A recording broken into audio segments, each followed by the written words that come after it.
Solving the TSP with a Truck and Drone by Andres, Danica, and Matthew. Today we are going to show you how we created a heuristic to solve this TSP. But first, let's start with the problem statement. Let's say that we have a depot, and we need to deliver packages to customers at all of these locations. We can accomplish this by using a truck and a drone. The truck can go to every location, and it can carry multiple packages at once. However, it must start and end at the depot. So the truck route might look something like this. The drone can go to every location as well, but it can only carry one package at a time. It should be noted that the drone is 30% faster than the truck.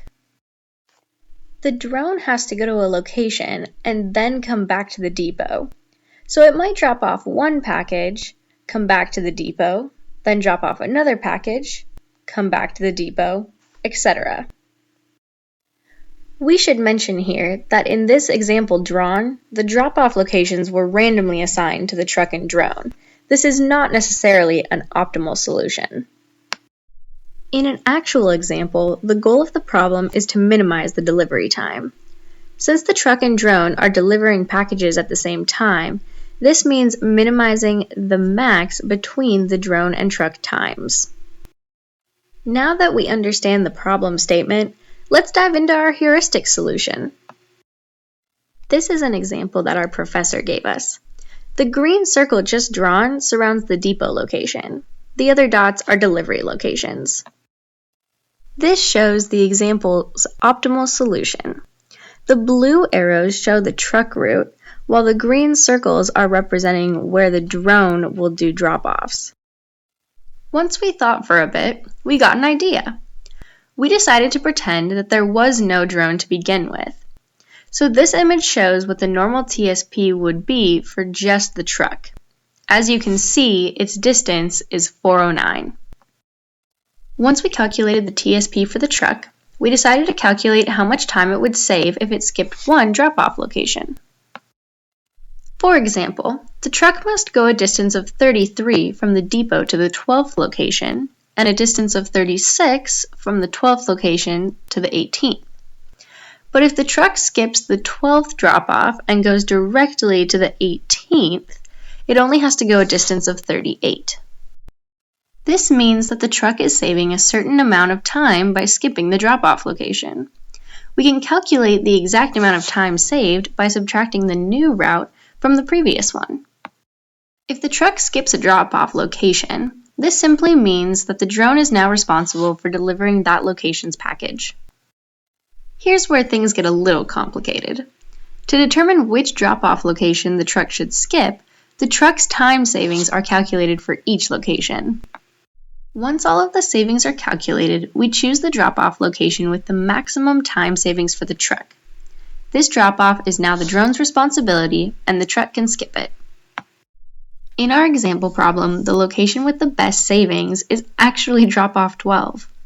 The truck can now skip that location, creating a new truck TSP. We then repeat the whole process over to find the next location to skip.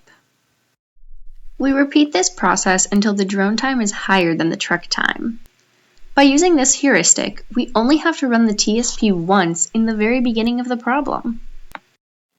Remember that the drone is 30% faster than the truck.